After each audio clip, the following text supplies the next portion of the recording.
చిన్న ప్రార్థన చేసుకుని ఈ యొక్క కార్యక్రమాన్ని ప్రారంభించుకోవచ్చు. ప్రార్థన. మనమిక్కిలిగా ప్రేమించిన మా ప్రియపరలోకపు తండ్రి, నీ పరిశుద్ధమైన నామానికి వేలాది వందనాలు, స్తుతులు, స్తోత్రములు చెల్లించుకుంటున్నాం తండ్రి. నీ కృపను అనుగ్రహించారు. ఈ సాయంకాల సమయంలో తండ్రి, నీ బిడ్డలందరినీ కలుసుకొని తండ్రి, మీరు మాకు అనుగ్రహించినటువంటి దివ్య గ్రంథంలో నుంచి తండ్రి, మేము చేయవలసినటువంటి కర్తవ్యాన్ని గురించి తండ్రి బోధించుండగా, చెబుతున్నటువంటి నాకును వింటున్న నీ బిడ్డలకును ఆత్మ సహాయమును అనుగ్రహించమని వేడుకొంచున్నాం తండ్రి. తండ్రి, చెబుతున్న ప్రతి మాట కూడా తండ్రి పరిశుద్ధాత్మ ప్రేరణతో చెప్పడానికి నాకు సహాయం అనుగ్రహించమని వేడుకొంచున్నాం తండ్రి. ముందున్నటువంటి సమయాన్ని అంతటినీ చేతికి అప్పగిస్తున్నాం తండ్రి. నీ నామ మహిమార్థమై జరిగించమని క్రీస్తు పేరట చిన్న ప్రార్థన అడుగుచున్నాం తండ్రి. ఆమేన్.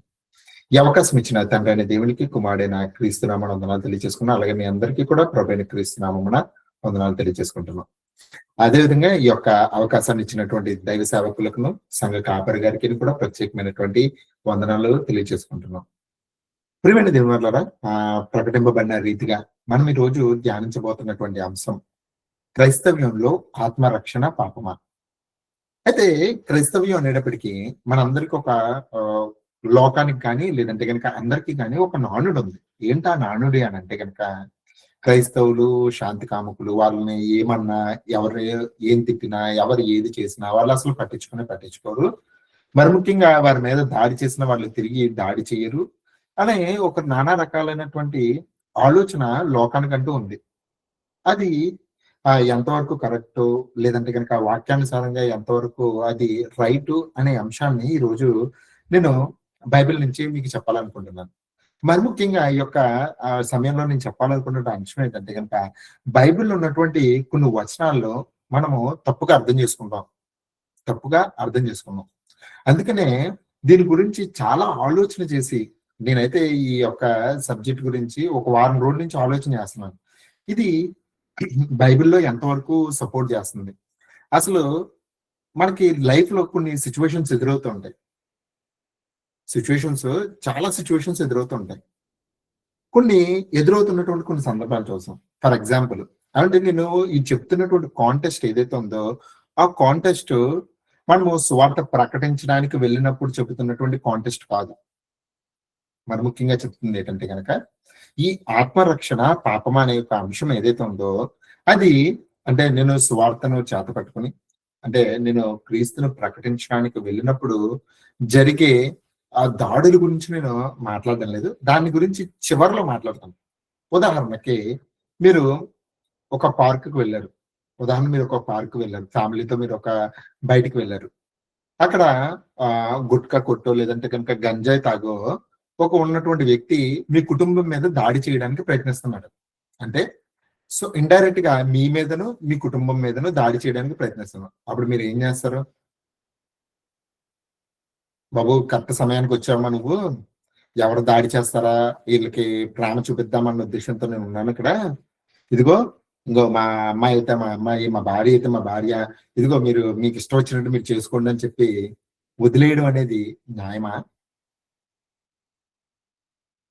ఇంకా మనం చూసుకున్నట్లయితే కనుక, చాలా మంది క్రైస్తవ్యంలో ఉన్నటువంటి వారిలో చాలా మంది ఆర్మీలో కానీ, నావీలో కానీ, ఎయిర్ ఫోర్స్ లో కానీ పనిచేస్తూ ఉన్నప్పుడు వాళ్ళు, అంటే మనకి శత్రువులు మన భూభాగంలోనికి వచ్చి, అంటే మనకి చెప్పినట్లయితే కనుక పుల్వామా అటాక్ కానీ, ఈ కొన్ని అటాక్స్ తీవ్రవాదులు మన భారతదేశానికి వచ్చి మన వాళ్ళని చంపుతున్నప్పుడు, అక్కడ ఒక క్రైస్తవుడు ఉన్నాడు అనుకోండి, అంటే నరహత్య చేయడం తప్పు కాబట్టి, ఇప్పుడు నేను ఆయన్ని చంపి దేవుని దృష్టిలో నేను తీర్పులోనికి వెళ్ళిపోతాను కాబట్టి నేను ఆయన్ని చంపను, నేను ఇక్కడ ప్రేమ చూపిస్తాను అని చెప్పడం సమంజసం అంటారా? రైట్ అంటే నువ్వు చేస్తుంది సరైనటువంటి పని అంటారా?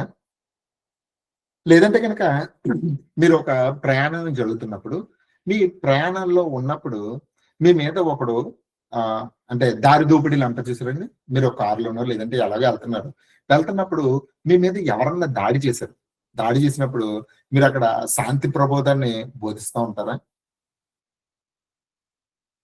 అంటే ఇది నిజ జీవితంలో మన మీద జరుగుతున్నటువంటి కొన్ని సిచ్యువేషన్స్ ఇవన్నీ కూడా. ఈ సిచ్యువేషన్స్ మనం అనలైజ్ చేసినప్పుడు మనం ఎలా ప్రవర్తించాలి? అసలు ఈ సిచ్యువేషన్స్ అన్నిటిలోని మనము ఏ విధంగా ఆలోచన చేయాలి?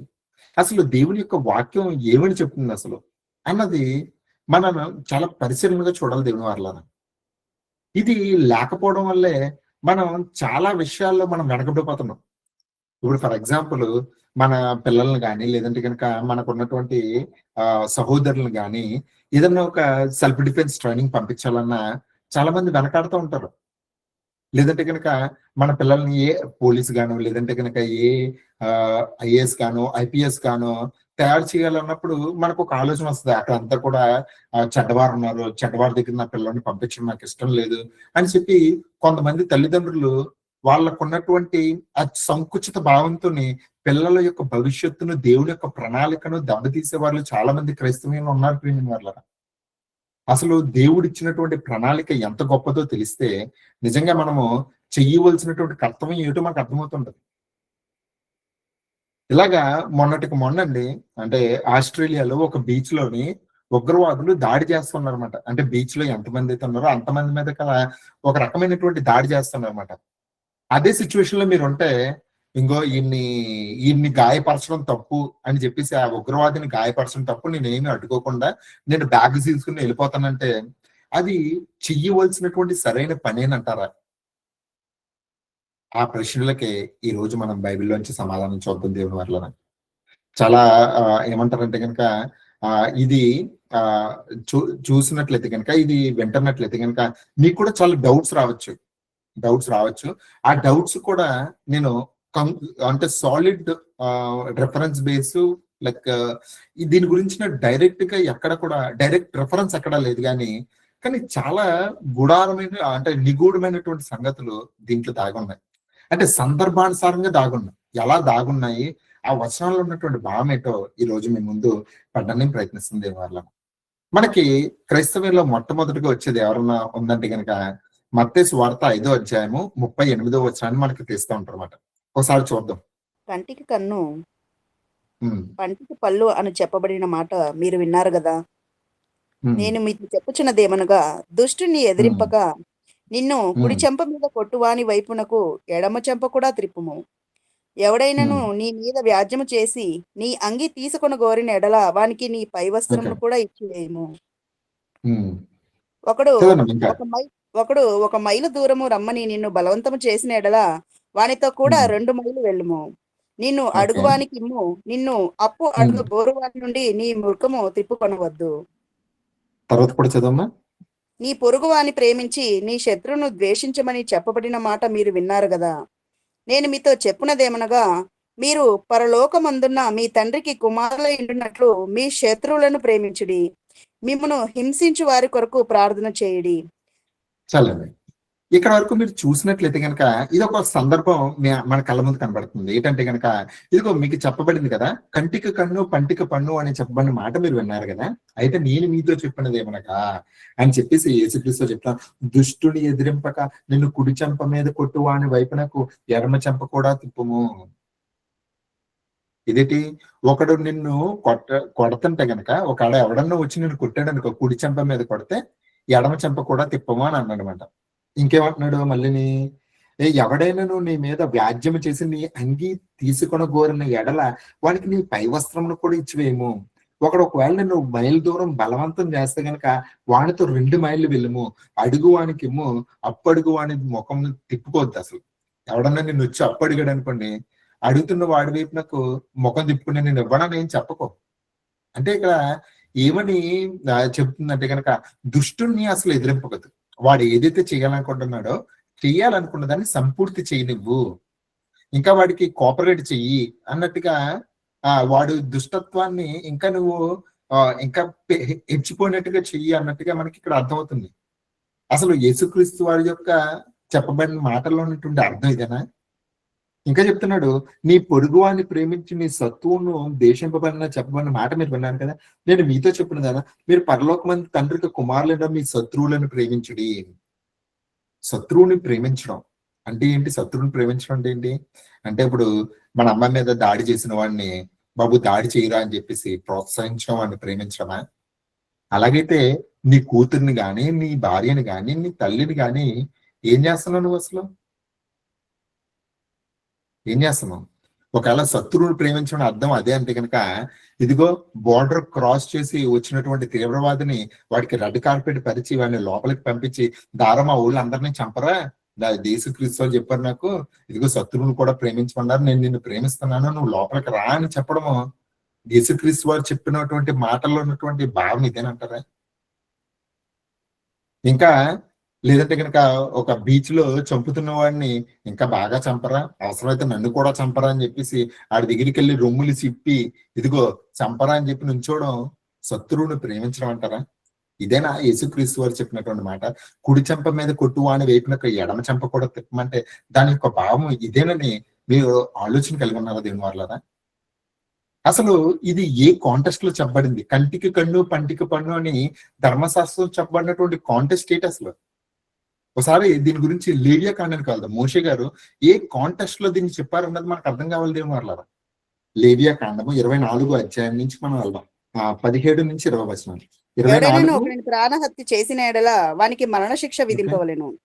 జంతు ప్రాణహత్య చేసిన వాడు ప్రాణమునకు ప్రాణం ఇచ్చి దాని నష్టం పెట్టుకొనవలెను. ఒకడు తన పొరుగు వానికి కలంకము కలుగజేసిన ఎడల వాడు చేసినట్లు వానికి చేయవలెను. విరగొట్టబడిన దాని విషయంలో విరగొట్టబడుటకే శిక్ష. కంటికి కన్ను పంటికి పళ్ళు చెల్లింపవలెను. వాడు ఒకనికి కలంకము కలుగజేసినందున వానికి కలంకము కలుగజేయవలెను. జంతువును చావగొట్టిన వాడు నష్టం. ఇక్కడ మీరు చూసినట్లయితే దేవుని వారు ఇక్కడ చెప్తున్నాడు, ఎవడైనాను ఒకనని ప్రాణహత్య చేసిన వాడికి మరణ శిక్ష విధింపవలను. ఇది ఎవరు చెప్తున్నాడు అంటే ఒక న్యాయాధిపతికి, అంటే ఒక జడ్జికి దేవుడు ఇస్తున్నటువంటి ఆజ్ఞ. ఒకవేళ ఎవడైనా ఒక వ్యక్తిని నిర్దాక్షిణ్యంగా చంపాడు అనుకోండి, ఆ చంపినటువంటి వ్యక్తిని నువ్వు ఎలా ట్రీట్ చేయాలి, వాడికి ఎలాంటి శిక్ష విధించాలనుకున్నావు? వాడు చంపినందుకు వాడిని కూడా చంపడింది, చంపే ఆయన కూడా. ఎందుకని ఇలా ఎందుకు తీర్పిచ్చాడు అని అంటే కనుక, ఇశ్రాయేలీల్లో ఒక పాపం అనేది వారిలో ఉండకుండా తుడిచివేసి ఒక భయాన్ని అనేది లోకానికి కనిపించడం కోసం వాళ్ళకి కళ్ళెదురుగుండా వీళ్ళకి శిక్ష విధించు అని చెప్పి దేవుడు విధించి న్యాయాధిపతికి ఇచ్చినటువంటి ఆజ్ఞది. ఇంకా చెప్పుకుంటున్నా వెళ్తే కనుక జంతు ప్రాణహత్య చేసిన వాడు ప్రాణమునకు ప్రాణము దాని నష్టం పెట్టుకున్న వాళ్ళను, ఒకడు తన పొరుగువానికి కలంకం కలగజేసినట్లు వానికి కలగజేయను, విరగొట్టబడిన దానికి విరగొట్టబడిన శిక్ష విధించాలి. అలాగా అంటే ఒక జడ్జిమెంట్ ఇచ్చినప్పుడు జడ్జిమెంట్ లో న్యాయాధిపతి ఏ విధంగా శిక్ష విధించాలన్నది చెప్తున్నాను మేడం. కంటి వాడు ఒకవేళ కన్ను పోగొడితే వాడికి కన్ను పోవాలి, ఆడికి కూడా. ఎవడైతే పోగొట్టాడో ఆడికి, ఎవడైతే చెయ్యరగొట్టాడో వాడికి చెయ్యరగొట్టాలి. ఇది ఎప్పుడు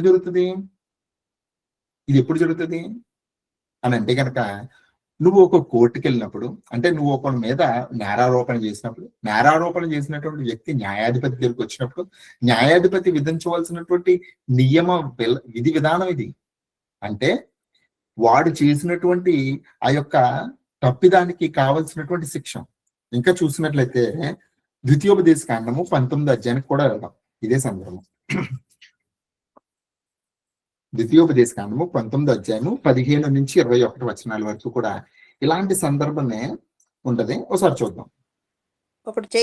ఒకడు చేయు సమస్త పాపములలో ఏ అపరాధమును గూర్చియే గాని, ఏ పాపమును గూర్చియే గాని ఒక సాక్షి యొక్క సాక్ష్యము అంగీకరింపకూడదు. 2 సాక్షుల మాట మీదనైనను 3 సాక్షుల మాట మీదనైనను ప్రతి సంగతిని స్థిరపరచబడును.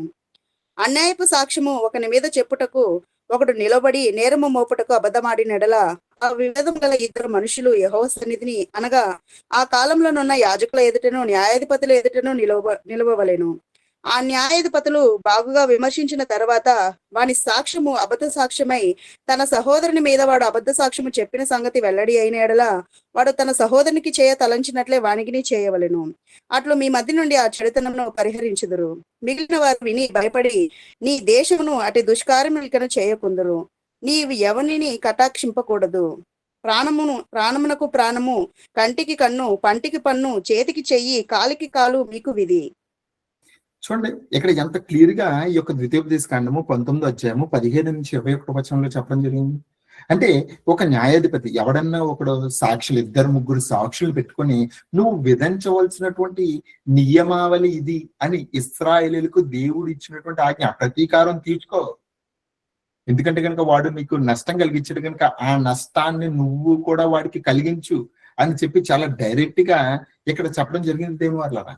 చాలా డైరెక్ట్ గా చెప్పడం జరిగింది. ఇదేంటంటే ఇదిగో న్యాయాధిపతులు బాగుగా విమర్శించిన తర్వాత వానికి అబద్ధ సాక్ష్యమైన తన సహోదరుని మీద వాడు అబద్ధ సాక్ష్యము చెప్పిన సంగతి వెల్లడి అని ఎడల వాడు తన సహోదరునికి చేయి తలంచినట్లే వానికి చేయమన్న అట్లు మీ మధ్య నుండి ఆ చెడుతనమును పరిహరించుదురు. మిగిలిన వారు వీని భయపడి నీ ద్వేషమును అట్టి దుష్కార్యము ఇంకనూ చేయకుందురు. ఇట్లు ఎవరిని కటాక్షింపకూడదు. ప్రాణము, కంటికి కన్ను, పంటికి పన్ను, చేతికి చెయ్యి, కాలుకి కాలు విధి. ఇదేంటనుకున్నాడు? శిక్షా విధి. ఇప్పుడు మనం సుప్రీంకోర్టుకి వెళ్ళామనుకోండి, ఫర్ ఎగ్జాంపుల్ మీకు చెప్తాను చూడండి.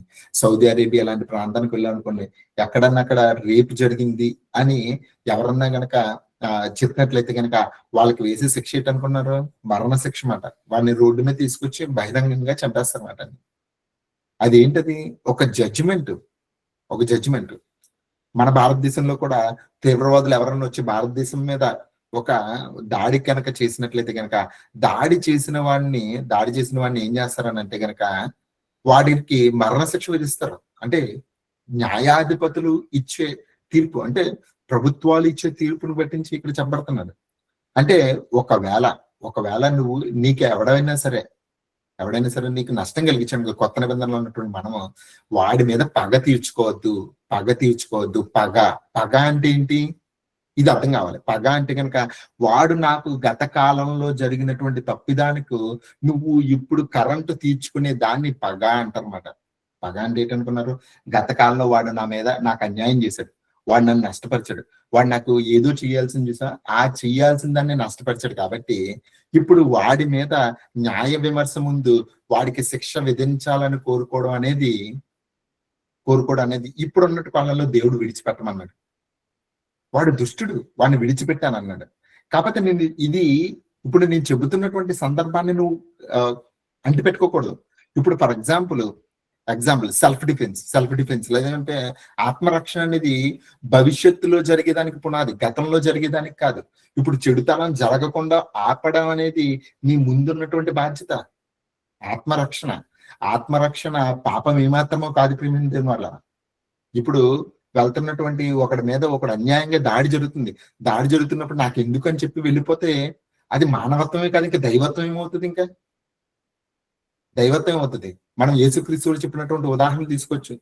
ఒకడిని దారి మధ్యలో ఒకడు ఎరుకు నుండి యెరూషలేము నుంచి ఎరుకుకి వెళ్తున్నప్పుడు దొంగలు వాడిని కొట్టి వాడిని దారి మధ్యలో పడేస్తారు. లేవీయుడు వచ్చాడు, ఏం పట్టించుకోలేదు. యాజకుడు వచ్చాడు, ఏం పట్టించుకోడు. కానీ సమరయుడు వచ్చి వాడికి చేయవలసినటువంటి ధర్మాన్ని చేశాడు. వాడు కూడా వదిలేసి వెళ్ళిపోమన్నాడా? లేదు. మేలైనది చెయ్యనెరిగి అలాగు చెయ్యని వానికి శ్రమ కలనన్నాడు, పాపం కలుగుతుందని అన్నాడు. అంటే మన కళ్ళ ముందు అన్యాయం జరుగుతున్నప్పుడు అన్యాయాన్ని ప్రతిఘటించకుండా దాన్ని సపోర్ట్ చేయడం కూడా పాపమే దేవుని మారలారా. ఆత్మరక్షణ అనేది పాపం కాదు, పగ తీర్చుకోవడం అనేది పాపం. ఎందుకంటే పగ నేను తీరుస్తానని చెప్పి దేవుడు ఇచ్చాడు కాబట్టి మీరు ఆ దేవుడికి విడిచిపెట్టాలి తప్ప నువ్వు పగ తీర్చుకోవడానికి నువ్వు ప్రయత్నించకూడదు దేవుని మారలారా. అదే చెప్తున్నాడు ఇక్కడ యేసుక్రీస్తు వారు. నీ శత్రువుని ప్రేమించమన్నారు కదా, నీ శత్రువుకు ఎలాంటి శిక్ష విధించాలన్నది నాకు విడిచిపెట్టు. నువ్వు ఏంటంటే కనుక వాడిని ప్రేమ చూపించు. అంటే పగ తీర్చుకోవద్దు. నువ్వు వాడిని ద్వేషంతో నింపుకోవద్దు. వాడు నీకు కలిగించినటువంటి నష్టాన్ని బట్టించి వాడి మీద ఏదో వాడికి నష్టం కలిగిద్దామన్నటువంటి ఆలోచన నీకు రానివ్వకు. అది యేసుక్రీస్తు చెప్పినటువంటి మాట. అంతే తప్ప నీ కూతురునో లేదంటే నీ భార్యనో లేదంటే నీకు తెలిసిన వారినో నీకు నలవైన వారి మీద అన్యాయంగా దాడి జరుగుతున్నప్పుడు దాన్ని ప్రతిఘటించకపోవడం అనేది నువ్వు చేస్తున్నటువంటి అతి పెద్ద తప్పుల్లో ఒక తప్పు దేవుని వల్ల. అతి పెద్ద తప్పుల్లో ఒక తప్పు. నీ కుటుంబానికి రక్షణ కలిగించాల్సినటువంటి బాధ్యత నీ మీద ఉంది. నిన్ను నమ్ముకుని వచ్చిన నీ భార్యను, నువ్వు కన్నటువంటి బిడ్డలను కాపాడవలసినటువంటి బాధ్యత, సమాజాన్ని కాపాడవలసినటువంటి బాధ్యత దేవుడు మన మీద పెట్టాడు. అందుకని ఒక మంచి కుటుంబ వ్యవస్థను గాని ఈ మంచి బాధ్యతను గాని దేవుడు మన మీద ఇచ్చాడు దేవుని వల్ల. అలాంటప్పుడు ప్రాణం పోయినా సరే ఆ పోయినటువంటి ప్రాణానికి చాలా విలువ ఉంటది, దేవుని వల్ల. అది నేటి కాలంలో మనము గమనించలేకపోతున్నాం. చూద్దాం కీర్తనల గ్రంథము 82వ అధ్యాయము 3వ వచనం చూద్దాం దేవుని వల్ల. పేదలకును తల్లిదండ్రులు లేని వారికి న్యాయము తీర్చుడి, శ్రమగల వారికి దీనులకును న్యాయము తీర్చుడి. ఎవడు దరిద్రులను చెప్తున్నాడండి ఇది? చాలండి. ఎవడు చెప్తున్నాడండి? పేదలను, తల్లిదండ్రులు లేని వారికి న్యాయం తీర్చండి. ఎవడు చెప్తున్నాడు న్యాయం తీర్చమని? దేవుడు ప్రజలకు చెప్తున్నాడు. దేవుని ప్రజ అంటే ఎవరు? మనమే. మనమే దేవుని ప్రజ. ఎక్కడైతే అన్యాయం జరుగుతుందో, అన్యాయం జరుగుతున్న దాని మీద నువ్వు ప్రతిఘటించాలి. అంతే తప్ప నాకెందుకని మనము వెళ్ళిపోకూడదు. దేవుని వాళ్ళరా, నాకెందుకు, నాకు సంబంధం లేదు అని చెప్పి నువ్వు వెళ్ళిపోతే, ఇదిగో దేవుడు ఇచ్చినటువంటి దాన్ని మనం శ్రమ గల వారిని దీనులకు న్యాయము తీర్చుడి, న్యాయం తీర్చమని అంటున్నాడు. అది మన బాధ్యత. దేవుని వాళ్ళరా, బాధ్యతది. ప్రభు మనకి అంత తెలివిని, అంత జ్ఞానాన్ని, అంత కామన్ సెన్స్ ని మనకి ఎందుకు ఇచ్చాడని అంటే కనుక, ఇదిగో నువ్వు ఎలా ప్రయత్నించాలో అలా ప్రయత్నిస్తావు అనేసి. విడిచిపెట్టి వెళ్ళిపోతావని కాదు. విడిచిపెట్టి వెళ్ళిపోతావునా? అంత జ్ఞానం ఇచ్చింది. ఇంకేమన్నాడు? దరిద్రులను, నిరుపేదలను విడిపించుడి అంటే వాళ్ళకి ఎక్కడైతే నష్టం కలుగుతుందో, నష్టం కలుగుతున్న చోట నువ్వు విడిపించాల్సినటువంటి బాధ్యత నీకుంది. You are a social reformer. నువ్వు ఒక సోషల్ రిఫార్మర్ కింద ఉండాలి. అంతే తప్ప ఏది అంటే మనం దేవుడి పని అంటే ఏమని అనుకుంటాం అంటే, చాలా మందికి ఉన్నటువంటి అపోహ, దేవుని పని అంటే కనుక ఇదిగో వాక్యం చెప్పడం ఒకటే దేవుని పని అని అనుకుంటాం. దేవుని పనుల్లో అనేకం ఉన్నాయండి, అనేకం ఉన్నాయి. వాక్యం ప్రకటించడం అనేది ఒకటి, అది ప్రవక్తగా చేయవలసినటువంటి పని. ప్రవక్త పని అది. రాజు పని, రాజు చేయాల్సినటువంటి పని రాజుకుంది. మీకు చెప్తే మీరు ఆశ్చర్యపోతారు. ప్రవక్తలు కూడా రాజు దగ్గరికి వచ్చి సాష్టాంగపడినటువంటి సందర్భాలు ఉన్నాయి. దేని వల్ల రాజు దగ్గరికి వచ్చి సాష్టాంగపడినటువంటి సందర్భాలు ఉన్నాయి. రాజు దగ్గరికి వచ్చి, అంటే ఒక్కొక్కరికి ఒక్కొక్క పని అనేది దేవుడు. యాజకుడికి ఒక పని ఉంది, ప్రవక్తకు ఒక పని ఉంది, రాజుకు ఒక పని ఉంది. అందరూ ఒకే పని కాదు.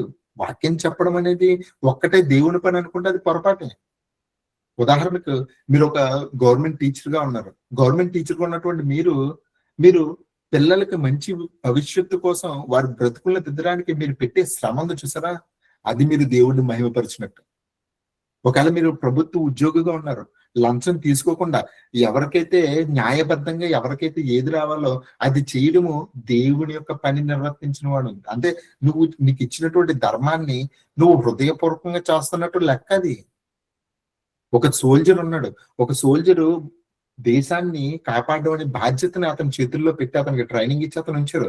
శత్రువుని లోపలికి పంపించి ఉన్నవారిని కొల్లగొట్టేలా చేయడం అనేది అది చాలా చెడ్డక్రియ, చాలా చెడ్డక్రియ. యేసుక్రీస్తు వారు యోహాను దగ్గరికి, బాప్తిస్మం ఇచ్చే యోహాను దగ్గరికి కొంతమంది సైనికులు వస్తారండి. ఆ సైనికులు వచ్చినప్పుడు ఆయన చెప్పినటువంటి మాట బాగుంటది, ఒకసారి చూద్దాం. లూకాసు వార్త 3వ అధ్యాయము 10వ వచనం చూద్దాం. అందరూ వచ్చి ప్రశ్నలు అడుగుతున్నారు అనమాట. బాప్తిస్మం ఇచ్చే యోహాను, మేము ఏం చేయాలి అని చెప్పేసి అడిగినప్పుడు అతను ఇచ్చినటువంటి సమాధానం, అందుకు జనులు, అలాగైతే మేమేమి చేయవాలని అతను అడగగా వాడు చెప్తున్నాడు, అతడు 2 అంగీలు గలవాడు ఏమీయో లేని వానికి ఇయ్యవలననియో, ఆహారం గలవాడు అలాగుననే చేయవలననియో చెప్పాను. అంటే నీ దగ్గర ఎక్కువ ఉన్నదనుకో, you share with the people those are in need. ఎవరైతే సహాయత కావాల్సి ఉన్నదో వాళ్ళకి ఇవ్వు అని అంటున్నాడు అనమాట. ఇంకేమంటున్నాడు? ఆహారం లేనివాడు కూడా ఆహారం పెట్టు. ఇంకోటి ఏమంటున్నాడు? సుంకరులను బాప్తిసం పొందవచ్చు. సుంకరులు అంటే ఎవరు? అంటే గవర్నమెంట్ ఉద్యోగస్తుడు అనమాట. గవర్నమెంట్ ఉద్యోగం పిండి చేస్తున్నాడు, లంచాలు తీసుకుంటూ, లేదంటే కనుక అధికంగా భారాన్ని విధిస్తూ వాళ్ళ మీద భారంగా ఉన్నప్పుడు అలాంటి వాళ్ళు చెడుతున్నారు. అప్పుడు వాళ్ళతో ఏం చెప్తున్నాడు? బోధకుడా, మేమేమి చేయవలని అడగగా అతను అన్నాడు, మీకు నిర్ణయింపబడిన దానికంటే ఎక్కువ తీసుకునవద్దని చెప్పాను. మానేమన్నాడు ఉద్యోగం. నువ్వు సుంకరగంధం ఉన్నావు కదా, నువ్వు ఉద్యోగం మానేసి వచ్చేసే, ఇదిగో నా శిష్యుడి కింద జాయిన్ అవ్వని అన్నాడు. ఏదైతే నీకు నిర్ణయింపబడిందో నిర్ణయింపబడిన దాని ప్రకారం చెయ్యి. అది నీకు న్యాయమైంది, అది దేవుని పక్షంగా నువ్వు చేయవలసింది. అది ఇంకేమన్నాడు? సైనికులు కూడా వచ్చారంట. మేమేమి చేయవాలని అని అతను అడిగింది. అందుకు అతడు, ఎవరిని ఊరకే బాధ పెట్టదు, ఎవరిని కూడా ఊరకనే బాధ పెట్టకయు, ఎవరి మీదను అపనంద వేయకయు, మీ జీతముతో తృప్తి పొంది ఇంద్రుడని వాడితో చెప్పాను. ఉద్యోగం మానేమన్నాడా సైనికుల్ని? No, you're not supposed to kill anybody. and you're not supposed to harm anybody, so you should leave your job and come and follow me అని చెప్పాను. ఏమనలేదు. నువ్వు నువ్వు చేస్తున్న తప్పు, నువ్వు కట్టుకొని ఎవరిని చంపకూడదు, ఎవరికి హాని చేయకూడదు, అది అనేది అలాంటి ఆలోచన అనేది తప్పు. ఏమండి మన భారతదేశం కూడా ఇండియన్ నేవీ, ఎయిర్ ఫోర్స్ ఇలాంటివన్నీ మెయింటైన్ చేస్తుంది. ఎక్కువ డబ్బు దానికి ఖర్చు పెడతా ఉంటుంది, వాళ్ళ జీతాలకి ఎక్కువ ఖర్చు పెడుతుంది. ఎందుకు ఖర్చు పెడుతుంటున్నారు? మన దగ్గర డబ్బులు ఎక్కువైపోయాది. మనం వేరే దేశం మీద యుద్ధానికి వెళ్ళడం కోసం కాదు, మన దేశం మీద ఎవడు దాడి చేయకుండా తన్ను తాను కాపాడుకోవడం కోసం ఏర్పాటు చేసినటువంటి రక్షణ వ్యవస్థ అది. రక్షణ వ్యవస్థ మన క్యాపబిలిటీని పెంచుకుంటుంది. ఎందుకు క్యాపబిలిటీని పెంచుకుంటుంది అంటే కనుక ఎవడు కూడా మనకున్నటువంటి శక్తిని బట్టించి ఎవడు మన మీద దాడి చేయకుండా, ఒకవేళ దాడి చేసినా ప్రతిఘటించడానికి ఉంచుకున్నటువంటి ఫోర్స్ ఇది. అంతే తప్ప ఊరికనే కాళ్ళు దువ్వి వేరే దాని మీద వెళ్దాం అన్నటువంటి ఉద్దేశంతో చేసింది కాదు దేవుని వల్ల. ప్రభుత్వాలకి ఎంత ఆలోచన ఉన్నప్పుడు దేవునికి ఇంకెంత ఆలోచన ఉంటది, ఇంకెంత ఆలోచన ఉంటది. అంటే ఇక్కడ మనం చూసినట్లయితే కనుక ఎవరిని మానేమని ఏం చెప్పలేదు, న్యాయంగా బ్రతకమని చెప్పాడు బాప్తిస్మిచ్చి యోహాను. ఇంకా మనం చూసుకున్నట్లయితే కనుక రోమిల్ రాసిన పత్రిక 13వ అధ్యాయము 34వ వచనం చూద్దాం. మరొకసారి చెప్తున్నాండి, ప్రతీకారం అయితే తీర్చుకోవద్దు. ఎవడి మీద కూడా క్రైస్తవుడిగా మనకు ఉన్నటువంటి బాధ్యత ఏంటనంటే కనుక ఎవడైనా మనకు హాని కలిగించడనుకోండి, అలా హాని కలిగించేటటువంటి వ్యక్తి మీద మనము పగ తీర్చుకొని వారికి మళ్ళీ తిరిగి హాని చేద్దామన్నటువంటి ఆలోచన రావడం అనేది తప్పు. అలా చేయకూడదు, క్రైస్తవునికి తగదు. కాకపోతే ప్రజెంట్ జరుగుతున్నటువంటి దుష్క్రియను ఆపడం కూడా నీ బాధ్యతే. అది నీ మీద జరిగినా లేదంటే ఎదుటి వారి మీద జరిగినా సరే, అది దుష్టుల్ని విడిపించడం, అనాథలను గాని పేదలను గాని వారిని విడిపించడం, వారికి జరుగుతున్నటువంటి అన్యాయంలో మీరు తోడుగా ఉండడం అనేది దేవుని క్రియ. దేవుని వల్ల చెప్తున్నాడు. రోమిల్ రాసిన పత్రిక 13వ అధ్యాయము 1 నుంచి 4 వచనాలు చూసుకుందాం. ప్రతివాడును అధికారకు లోబడి ఉండవలెను, ఏలైనగా దేవుని వలన కలిగినది తప్ప మరి ఏ అధికారమును లేదు. ఉన్న అధికారములను దేవుని వలన నియమింపబడి ఉన్నవి. కాబట్టి అధికారం ఎదిరించేవాడు దేవుని నియమమును ఎదిరించుచున్నాడు. ఎదిరించేవారు తమ మీదికి తామే శిక్ష తెచ్చుకొందురు. ప్రభుత్వం చేయువారు చెడ్డ కార్యములకే గాని మంచి కార్యములకు భయంకరులు కారు. నీకు మేలు కలుగుటకు అధికారులు దేవుని పరిచారకులు. వారికి భయపడక ఉండకోరితివా? మేలు చేయము, అప్పుడు వారి చేత మెప్పు పొందుదు. నీవు చెడ్డది చేసిన ఎడల భయపడము, వారు ఊరకే ఖడ్గమును ధరింపరు. కీడు చేయు వాని మీద ఆగ్రహం చూపుటకై వారు ప్రతీకారము చేయు దేవుని పరిచారకులు. ఇక్కడ చూడండి ఎంత క్లియర్ గా చెప్పాడంటే కనుక పౌలు గారు, ప్రతి వాడును పై అధికారులకు లోబడి ఉండవలను. ఎందుకు లోబడి ఉండాలంట? దేవుని వలన కలిగిన తప్ప అదే అధికారం లేదు. ఉన్న అధికారము దేవుని వలన నియమింపబడి ఉన్నది. కాబట్టి అధికారమును ఎదిరించేవాడు దేవుని నియమమును ఎదిరించున్నాడు. ఎదిరించేవాడు తమ మీదకి తామే శిక్ష తెచ్చుకుందరు. ప్రభుత్వం చెయ్యివారు చెడ్డ కార్యములకే గాని మంచి కార్యములకు భయంకరులు కారు. నీకు మేలు కలుగుటకు అధికారులు దేవుని పరిచారకులు. దేవుని పరిచారకులు అంటే ఎవరండి? అంటే దేవుని పక్షంగా తీర్పు తీర్చేవారు, దేవుని పక్షంగా చెయ్యవలసింది చేసేవారు. వాళ్ళు ఊరకనే ఖడ్గము ధరించరు, అన్నటువంటి మాట మీరు చూసారు. మేలు చేయము, అటు వారి చేత మెప్పు పొందము. నువ్వు చెడ్డది చేసిన భయపడము, వారు ఊరకనే ఖడ్గం ధరించరు. కీడు చెయ్యి వారి మీద ఆగ్రహం చూపిటికే వారి ప్రతీకారం చెయ్యి దేవుని పరిచారకులు. ప్రతీకారం చేసే దేవుని పరిచారకులు ఆర్మీ, నేవీ, ఎయిర్ ఫోర్స్ లో ఉన్నారు. వాళ్ళందరూ కూడా చెడ్డవారిని ప్రతిఘటిస్తుంటారు. చెడ్డవారి మీద వాళ్ళు చేసే ఆ యొక్క ధర్మం ఏదైతే ఉందో అది రాజ్యాన్ని కాపాడే ధర్మం, అది మేలైనదే, అది తప్పేం కాదు, అది పాపమేమీ కాదు. లేదంటే కనుక దాన్ని ప్రతిఘటించకపోతే జరిగే నష్టం అతి భయంకరమైనటువంటి పాపం. దేవుని వల్లారా వాడు చెప్పించుకుంటారా? ఇర్మియా గ్రంథంలో ఇలాంటి సందర్భం ఒకటి ఉందండి. ఏస్కేల్ గ్రంథము 33వ అధ్యాయము 1 నుంచి 6 వచనాలు చూసినట్లయితే సేమ్ ఇలాగ ఉంటదండి. సేమ్ ఇప్పుడు మనం ఏదైతే సందర్భం మాట్లాడుకున్నామో అదే సందర్భం అక్కడ ఉంటది. ఒకసారి చూడండి. ఏస్కేల్ గ్రంథము 33 1 నుంచి 6 వచనాలండి. మరియు యెహోవాకు నాకు ప్రత్యక్షమై ఇలాగ సెలవిచ్చెను.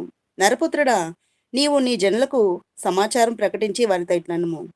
నేను ఒకానొక దేశం మీదికి ఖడ్గమును రప్పింపగా, ఆ జనులు తమలో ఒకనిని ఏర్పరచుకొని కావలిగా నిర్ణయించిన ఎడల, అతడు దేశం మీదికి ఖడ్గము వచ్చుట చూచి బాకా ఊది జనులను హెచ్చరిక చేసిన సమయమున ఎవడైనను బాకానాదం వినియు జాగ్రత్త పడనందున ఖడ్గము వచ్చి వాని ప్రాణము తీసిన ఎడల వాడు తన ప్రాణమునకు తానే ఉత్తరవాది.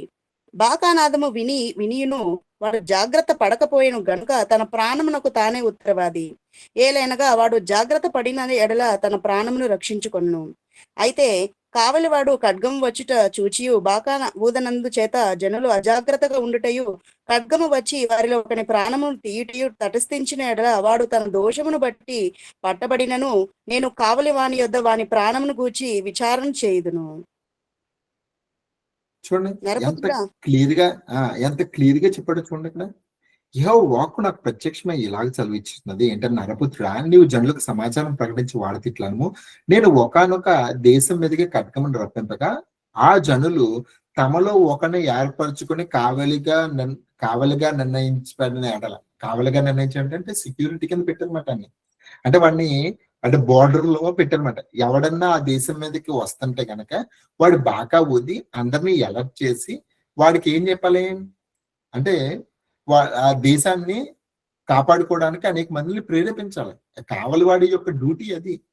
కాకపోతే అడు ఊదిన తర్వాత కూడా తాము జాగ్రత్త పరచుకోవడం వల్ల ఒకవేళ వాడు చనిపోతే వాడి ప్రాణానికి వారే ఉత్తరవాది. కాకపోతే ఇక్కడ ఎత్తున్నాడు 6వ వచనంలో, ఆ కావలిగాడు ఖడ్గము వచ్చుట చూచియు బాకా ఊదనందు చేత వస్తుంది చూశాడు. శత్రువులు వస్తున్నప్పుడు బాకా ఊదవలసినటువంటి బాధ్యత అతని మీద ఉంది. కాకపోతే ఊదలేదంట. ఊదకపోవడం వల్ల ఆ దేశం మీదకి అనేకులు దాడి చేసి ఆ దేశంలో ఉన్న వాళ్ళు అందరూ చచ్చిపోయారు. వీళ్ళందరి ప్రాణాన్ని పట్టించి ఆ కావలి వాడిని లెక్కలు అడుగుతాడంట.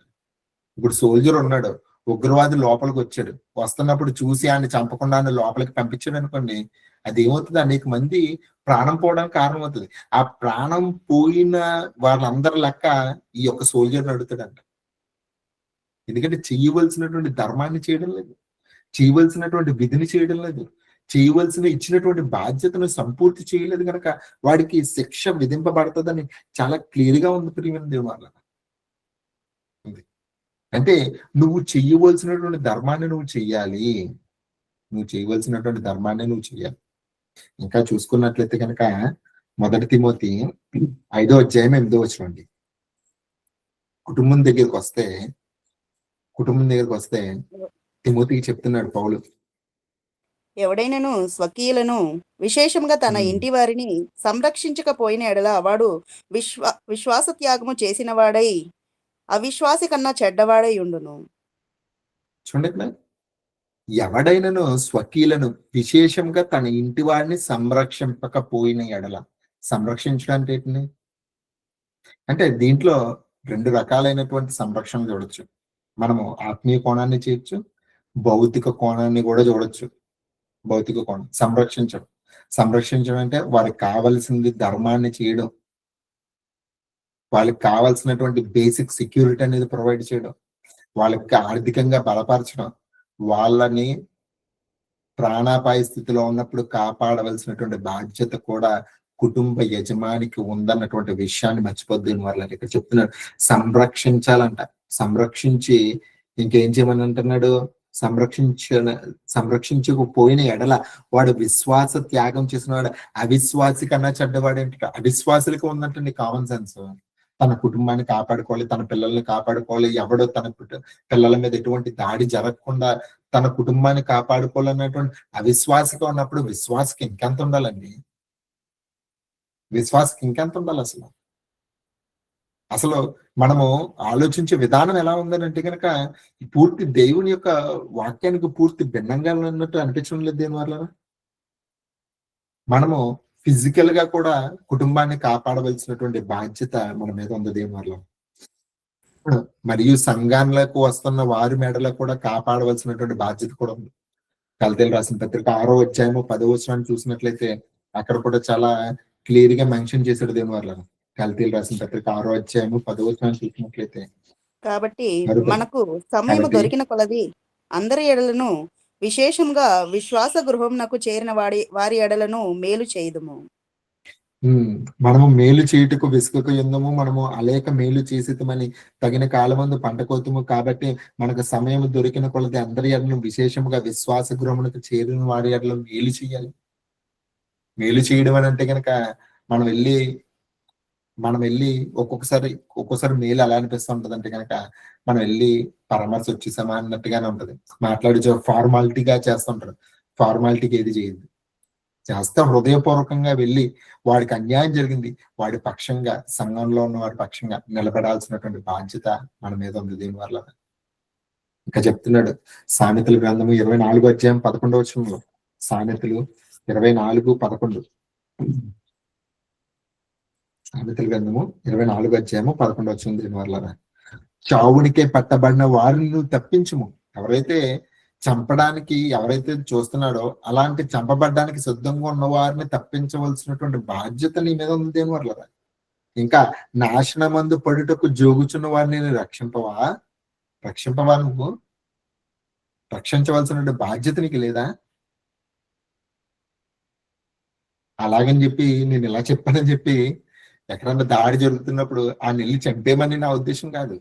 కాకపోతే జరుగుతున్నటువంటి అన్యాయాన్ని ఆపవలసినటువంటి బాధ్యత మన మీద ఉందన్నటువంటి విషయాన్ని మర్చిపోవద్దు.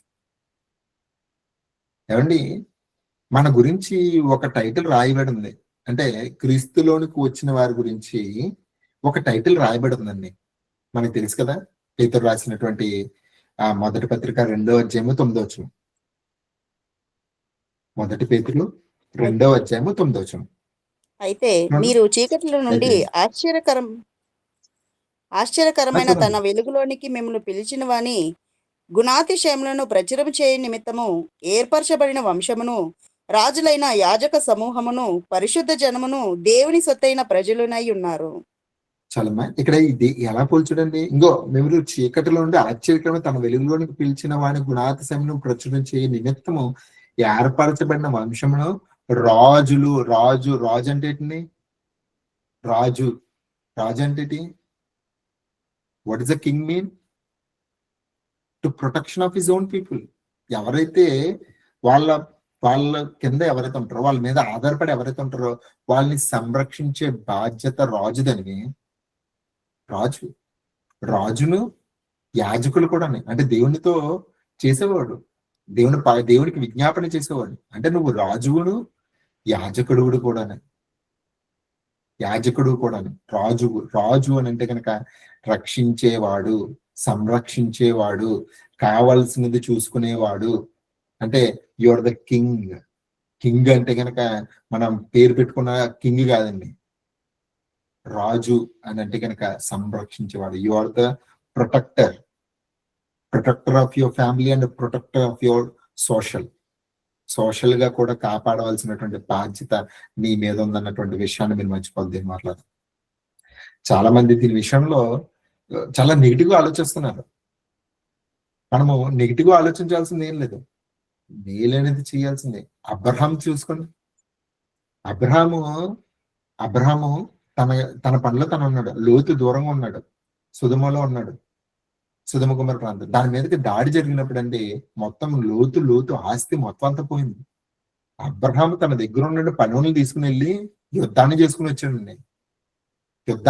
వచ్చాడు. 4 రాజులను ఓడించి లోతును ప్రొటెక్ట్ చేశాడు. That's called a relationship. వదిలేదు. ఇది ఏమంటారంటే కనుక ప్రొటెక్ట్ చేయడం అనేది ఒక బలమైనటువంటి దేవుని యొక్క క్రియ అండి. అసలు పోరాటాలు చేసిందే క్రైస్తవులు. పాత నిబంధనలు కూడా సోషల్ రిఫార్మ్స్ ని తీసుకురావడానికి పోరాటం చేసిన వాళ్ళలో క్రైస్తవులు అండి. భారతదేశంలో ఎన్ని వాటి మీద పోరాటం చేశారు. సతీ సహనంగా మీద పోరాటం చేశారు, దేవదాసి వ్యవస్థ మీద పోరాటం చేశారు, స్త్రీలకు విద్య కోసం పోరాటం చేశారు, వైద్యం కోసం పోరాటం చేశారు, ప్రభుత్వాలను ఎదిరించారు, మనం ఇప్పుడు అంటే ఏం చేస్తున్నాం అంటే కనుక, క్రైస్తవుడు అంటే కనుక ఓన్లీ చర్చికి వెళ్ళి వచ్చేయడం, ఆదివారం ఒక్క రోజు అనుకుని మనము we are so proud of it. మన ప్రతి ఆదివారం చర్చికి వెళ్ళి వచ్చేస్తున్నాం అంటే ఇట్స్ సో ప్రౌడ్, మనం అలా ఫీల్ అవుతుంటాం. కాకపోతే పాత అంటే ఈ దేవుడి చేత ఏర్పాటు చేయబడిన వారు, దేవుని చేత ఉన్నవారు, they made something great in the society. అంటే వాళ్ళు సమాజంలో ఉద్ధరించడానికి వాళ్ళు చేసినటువంటి క్రియలు గొప్ప, ప్రియమైన వాళ్ళ. ఇప్పుడు చాలా మంది గురించి మనం మాట్లాడుకున్నప్పుడు, ఇదిగో స్వాతంత్ర పోరాటంలో క్రైస్తవులు ఉన్నారని మనం ఇప్పుడు చెప్పుకున్నాం, కానీ మనం ఎలా ఉన్నాం అన్నది మనం మర్చిపోతున్నాం. They are the kings, they the queens for the kingdom of God. వాళ్ళు పోరాటం చేశారు, అందుకనే వాళ్ళకి టైటిల్ అయితే సరిగ్గా సరిపోతారు. రాజు అనే టైటిల్ వాళ్ళకి సరిపోద్ది, రాజులైన యాజక సమూహం అని చెప్పేసి. ఆరోగ్యం మీద పోరాటం చేసింది mother Teresa, she's a queen. Social reforms మీద, దేవదాసి వ్యవస్థ మీద పోరాటం చేసిన missionary. He's the king for God's kingdom. He's established God's kingdom. ఇప్పుడు మనము చర్చి కట్టినందుకు, మనం ఇప్పుడు క్రైస్తవ్యం గొప్పదని చెప్పుకోవడంలో, ఒక పెద్ద చర్చి కట్టినందుకు గొప్పదని చెప్పడం లేదు, ఒక గవర్నమెంట్ స్కూల్ కట్టినందుకు గొప్పదని, క్రైస్తవ్యం గొప్పదని ఇప్పుడు చెప్తున్నారు. ఇదిగో ఒక స్త్రీ తనకున్నటువంటి ప్రతిదాన్ని అంటే తనకున్నటువంటి ప్రతిదాన్ని విడిచిపెట్టి ఇంకో భారతదేశానికి వచ్చి, ఇదిగో ఒక డాక్టర్ చదివి అనేక మంది స్త్రీలకు, అంటే ఆ నాటి కాలంలో పురుషుల దగ్గరికి స్త్రీలు వైద్యం చేయించుకోవడానికి వెళ్ళేవారు కాదు.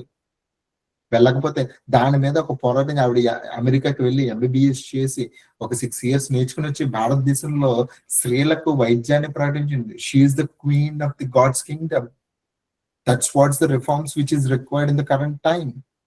అది చేయనంత వరకు మీరు చర్చ్ పెట్టినా ఏం పెట్టినా, it doesn't honour the God.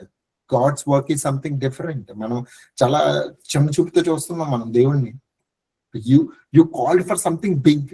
మిమ్మల్ని దేవుడు పిలిచింది it's for a big thing చేయడానికి దేవుడు మిమ్మల్ని పిలిచాడు, అంతే తప్ప నువ్వు ఇలాగ సంకుచిత భావంతో ఉంటావు అన్న దాంతో దేవుడు పిలవలేదు దేవుని వల్ల. కీర్తనలు 82:4 చూసుకొచ్చింది. దరిద్రులను నిరుపేదలను విడిపించుడి, భక్తిహీనుల చేతిలో ఉండి వారిని తప్పించాలి. అంటే సెల్ఫ్ డిఫెన్స్ అనేది పాపమేమీ కాదు. అప్పుడు జరుగుతున్నటువంటి దుష్క్రియను ఆపడానికి నువ్వు చేస్తున్నటువంటి ప్రయత్నమే. అంతే తప్ప ఇది దేవుణ్ణి అవమానపరిచినట్టు కాదు, దేవుని యొక్క న్యాయ విధికి నువ్వు వ్యతిరేక దిశలో వెళ్తున్న వాడివి కాదు, వెళ్తున్నట్టు కూడా కాదు. ఇంకా సామెతలు 25 మనకి అనిపిస్తూ ఉండొచ్చు ఒకసారి, ఒక స్టెప్ ముందుకేద్దాం. ఒక స్టెప్ ముందుకేసి ఇంకొక కోణంలో దీన్ని చూద్దాం. ఏంటి ఆ కోణం ఏంటనంటే కనుక, మనము స్వార్థ ప్రకటించడానికి వెళ్ళినప్పుడు మన మీద దాడి చేస్తూ ఉంటారు, కావాలని దాడి చేస్తుంటారు. మరి అలాంటి సమయంలో మనం అలా ప్రవర్తించాలి. ఇప్పుడు పౌలు గారిని దమస్కులో యేసుక్రీస్తు వారు కనపడ్డారు. యేసుక్రీస్తు వారు కనిపించిన తర్వాత ఆయన యేసుక్రీస్తు వారి నుంచి ప్రకటించడం మొదలుపెట్టారు. యేసుక్రీస్తు వారిని ప్రకటించడం మొదలుపెట్టిన తర్వాత ఇప్పుడు పౌలుని చంపేద్దామన్నటువంటి ఆలోచన దమస్కులో ఉన్నటువంటి కొంతమంది యూదులకు వచ్చింది. అప్పుడు పౌలు గారు, బాబు నేను క్రీస్తు చేత పిలవడ్డాను, నన్ను చంపినా పర్లేదు, క్రీస్తు కూడా చనిపోయాడని చెప్పేసి ఆయన వెళ్ళి, బాబు చంపండ్రా బాబు అని వెళ్ళి చంపించుకున్నాడు. వెళ్ళి లేదు. మీరు చూసినట్లయితే కనుక అపోస్తుల కార్యాలు 9వ అధ్యాయం 25వ వచనంలో ఉంటదండి. అపోస్తుల కార్యములు 9వ అధ్యాయము 25వ వచనం. గనుక అతని శిష్యులు రాత్రి వేళ అతనిని తీసుకుని పోయి గంపలో ఉంచి గోడగుండా అతనిని క్రిందికి దింపిరి. గోడకుండా కిందకి దింపి ఆయన్ని, పౌలుని ఏం చేశారు అనుకున్నారు? అతని శిష్యులు రాత్రి వేళ అతన్ని తీసుకుని పోయి గంపలో ఉంచి గోడ నుంచి కిందకి దింపి పంపించారంట. They try to escape from the situations. వాళ్ళు తమను తాము తప్పించుకుని వెళ్ళిపోయారు. యేసుక్రీస్తు వారు కూడా అండి, యేసుక్రీస్తు వారిని అనేక మంది తాను దేవుని యొక్క కుమారుడిని చెప్పుకున్నందుకు ఆయన మీద దాడి చేసి ఆయన చంపడానికి ప్రయత్నించినప్పుడు ఆయన వారి నుంచి సపరేట్ అయిపోయి తప్పించుకుని వెళ్ళిపోయినట్టుగా మనం చూడొచ్చు. అయితే చివరం తప్పించుకోలేదు, ఎందుకంటే ఆయనకు తెలుసు అతనికి సమయం అయిపోయింది, నేను వెళ్ళవలసిన సమయం వచ్చింది కాబట్టి ఇదిగో పస్కా బస్సు కింద తను బలవ్వాలని ఆయన అంతటా ఆయనే వెళ్ళాడు తప్ప persecution is something that individual can go on his own. వాళ్ళంతటా వాళ్ళుగా వెళ్ళి చేసేది పెర్సిక్యూషన్ అంటే వాళ్ళంతటా వాళ్ళుగా ఇది ఓకే, ఇలాగ జరగడం వల్ల నాకు శిక్ష, నేను మరణానికి కూడా వెళ్తానని తనంతట తానుగా వెళ్ళిందే మ్యాట్రియాట్స్. అంటే అది ఏమంటారు, అది పెర్సిక్యూషన్ కి వెళ్ళి వాళ్ళు చనిపోబడ్డారు. అంతే తప్ప ఎదుటి వారికి కీడు జరుగుతున్నప్పుడు వాళ్ళని కాపాడడానికి, వాళ్ళని తప్పించడానికి వెనకడుగు వేసిన వారు కాదు దేవుని వాళ్ళ. మనము సెల్ఫ్ డిఫెన్స్ అనే దాన్ని పెర్సిక్యూషన్ తో కలిపి చూడకూడదు. పెర్సిక్యూషన్ అనేది గాడ్స్ కాలింగ్. అప్పటికి కూడా వాళ్ళు తప్పించుకోవడానికి ప్రయత్నించారు. అపోస్తుల కార్యాలు 22వ అధ్యాయం 25వ వచనంలో మనం చూసినట్లయితే కనుక అక్కడ పౌలు గారిని చంపడానికి చూస్తుంటారన్నమాట. యూదులు చంపడానికి చూసినప్పుడు ఆయన ఏ విధంగా తప్పించుకుని వెళ్ళాడో అక్కడ రాయబడింది దేవుని వల్ల. అపోస్తుల కార్యాలు 22-25. వారు పౌలును వారులతో కట్టుచున్నప్పుడు అతడు తన దగ్గర నిలిచిన శతాధిపతిని చూచి, శిక్ష విధింపకే రోమీయుడైన మనిషిని కొరడాలతో కొట్టుటకు మీకు అధికారం ఉన్నదా అని అడిగాను. చూడండి, అక్కడ డిఫెండింగ్ హిమ్సెల్ఫ్, అంటే తను తాను ప్రొటెక్ట్ చేసుకుంటున్నాడు. గో, నేను రోమియోని, you don't have a right to punish me. ఒకవేళ నేను రోమన్ సిటిజన్ని, ఇప్పుడు మన వాళ్ళు కూడా స్వార్థకు వెళ్ళినప్పుడు అంటారు, మాకు రాజ్యాంగం ఇచ్చిన హక్కు ఇది, మేము స్వార్థ ప్రకటిస్తామని చెప్పి అంటారు. It's not a crime, it's not a sin. Is using it, it's right. అంతే తప్ప నువ్వు వాళ్ళు అంటున్నారని చెప్పి మనం మానేయకూడదు. దేవుని వల్ల మానేయకూడదు, అలా చేయడం కూడా తప్పే. You have to use your right. అంతే తప్ప మనం ప్రతిదానికి ఎక్స్క్యూజ్, మానేయడానికి మనం ఒక ఎక్స్క్యూజ్ మనం చూసుకుంటూ ఉంటాం. మానేయడానికి ఎక్స్క్యూజ్ కాదు, చెయ్యడానికి కావాల్సిన తెగింపు కావాలి. యేసుక్రీస్తు వారు తన శిష్యుల దగ్గరికి పంపిస్తూ ఒక మాట అన్నాడు. ఏమన్నాడు? పావును వలె వివేకులను, పావురు వలె నిష్కళంకులై ఉండమని అన్నాడు. అంటే ఏంటి? పావుల వలె వివేకులను, పావురు వలె నిష్కపటులనే ఉండమని అన్నాడు. ఏంటి అర్థం? ఏంటండి అర్థమేంటి? పాము ఎంత పెద్దది అనుకున్నారు? చాలా పెద్ద ఉంటుంది. 6 అడుగులు, 7 అడుగులు, 10 అడుగులు ఉంటుంది. దానికి అపాయం అని తెలిసినప్పుడు అండి ఎంత సులువుగా తప్పించుకుని వెళ్ళిపోద్దాం. ప్రతి చిన్న దాంట్లోనికి వెళ్ళిపోద్ది.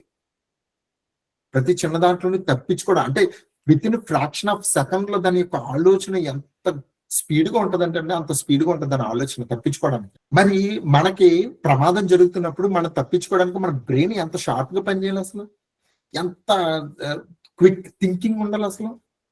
అబ్బే అలాంటిది ఏం లేదు, ముద్దుబారిపోయింది. అసలు ముద్దుబారిపోయింది.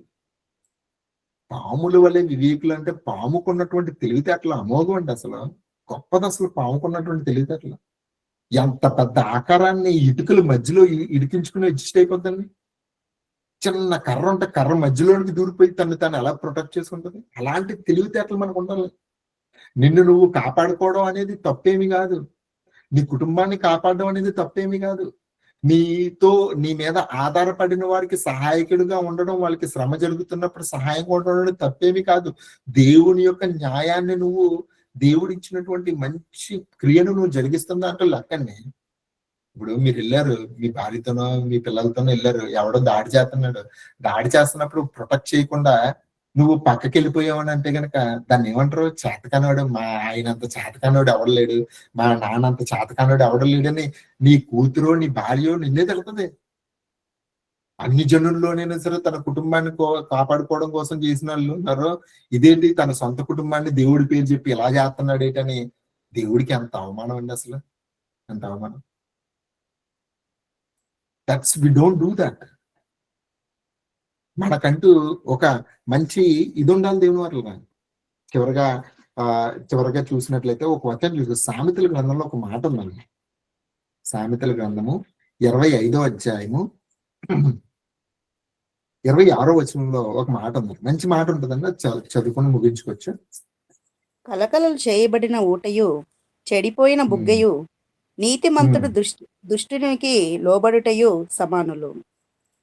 ఏంటంటే చూడండి, మరొకసారి చదువుదాం. కలకల చేయబడిన ఓటయు, చెడిపోయిన బుగ్గయు, నీతిమంతుడు దుష్టునికి లోబడుటయు సమానము. ఏంటంటే నీళ్లు ప్రాణాధారం, అదే మట్టి కలిస్తే కాలకోట విషం, కలుషితం అయితే విషం అది. అదంటే చెడిపోయిన బుగ్గ అంటే దాంట్లో చెడిపోయినటువంటి బుగ్గ అంటే నీళ్లు ఊడుతున్న దాంట్లో బుగ్గ. అలాగా ఎంత ప్రమాదం అది. నీతిమంతుడు దుష్టుడిని లోబడుట కూడా అంతే సమానం అంటండి.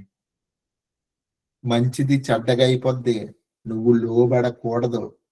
Your a good fighter, your a soldier, your a God's king, God's representative on this earth, being a king and the priest.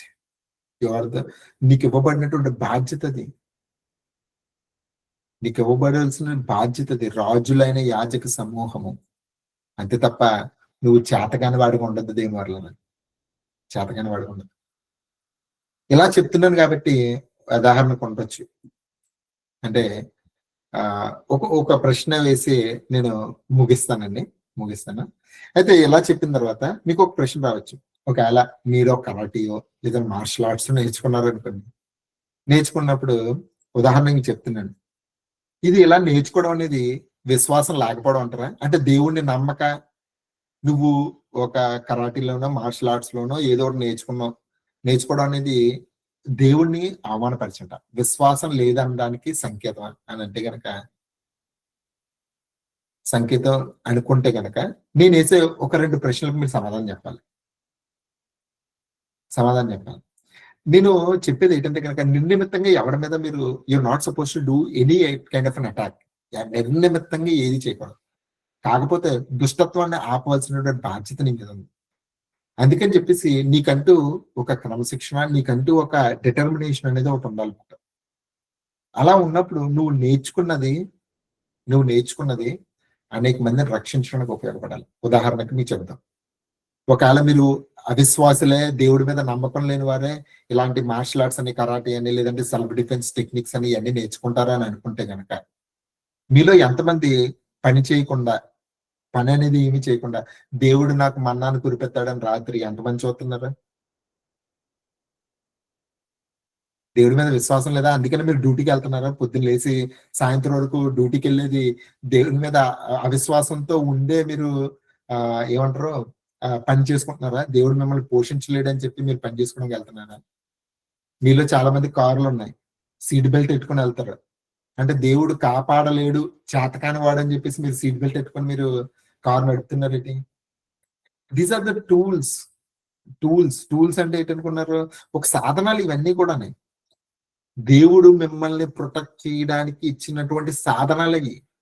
జీతం అనేది నీకు ప్రతి నెల వస్తుంది అంటే కనుక దేవుడు తన పోషణని నీకు ఇచ్చి, నీకు ఒక బలాన్ని, నీకు ఒక శక్తిని ఇచ్చి, నీకు ఒక ఆలోచన ఇచ్చి నువ్వు పని చేసుకోవడానికి దేవుడి చేత వాడబడుతున్నటువంటి సాధనం అది.